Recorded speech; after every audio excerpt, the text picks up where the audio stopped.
Atlantic ocean کے اوپر جہازوں کی یہ پتلی سی روشن لائن دراصل آسمانوں پر بنی ایک چلتی پھرتی ہائی وے ہے، جہاں درجنوں ایئر لائنز روزانہ فیول، وقت اور پیسے بچانے کے لیے ایک ہی خفیہ رستہ شیئر کرتی ہیں۔ کبھی فلائٹ ٹریکر پر دیکھا ہے کہ رات کے وقت اٹلانٹک اوشن کے اوپر جہاز ایک سیدھی چمکتی ہوئی لائن بنا کر اڑ رہے ہوتے ہیں، جیسے کسی نے آسمان میں خفیہ ہائی وے کھینچ دی ہو۔ عجیب لگتا ہے نا کہ پورا سمندر خالی پڑا ہے، یہ 100 سے زیادہ جہاز تقریباً ایک ہی انویزیبل روٹ کے اوپر ایک ہی ڈائریکشن میں لائن بنا کر سفر کر رہے ہیں۔ امریکہ اور یورپ کے درمیان زیادہ تر فلائٹ اسی لیے ایک جیسی لائن پر اڑ رہی ہیں، کیونکہ یہ روٹس گلوب کی شکل کے حساب سے گریٹ سرکل شارٹ کٹس بھی ہیں اور تیز ترین جیٹ سٹریمز کے عین اوپر سے گزرتے ہیں۔ جیٹ سٹریم 9 سے 13 کلومیٹر کی بلندی پر بہنے والی بہت تیز ہوا ہے جو مغرب سے مشرق کی طرف چلتی ہے، اس لیے نارتھ امریکہ سے یورپ جانے والی فلائٹس اکثر 1 گھنٹے تک چھوٹا سفر کر لیتی ہیں اور ہزاروں لیٹر کا فیول بھی بچا لیتی ہیں۔ اٹلانٹک کے اوپر آسمان کو نارتھ امریکہ ٹریک سسٹم میں تقسیم کیا گیا ہے،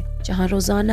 موسم، جیٹ سٹریمز اور ٹریفک کے حساب سے نئی اسکائی ہائی ویز ڈیزائن کر کے ایئر لائنز کو جاری کی جاتی ہیں۔ مشرق کی طرف جانے والے ٹریک الگ نام سے، مغرب کی طرف جانے والے الگ نام سے چلتے ہیں، تاکہ سینکڑوں جہاز ایک ہی سمت میں مختلف لیولز اور فاصلوں کے ساتھ سیف گزر سکیں اور ٹکراؤ کا رسک کم سے کم رہے۔ اٹلانٹک کے بیچ میں روایتی گراؤنڈ ریڈار تقریباً نہیں ہوتے،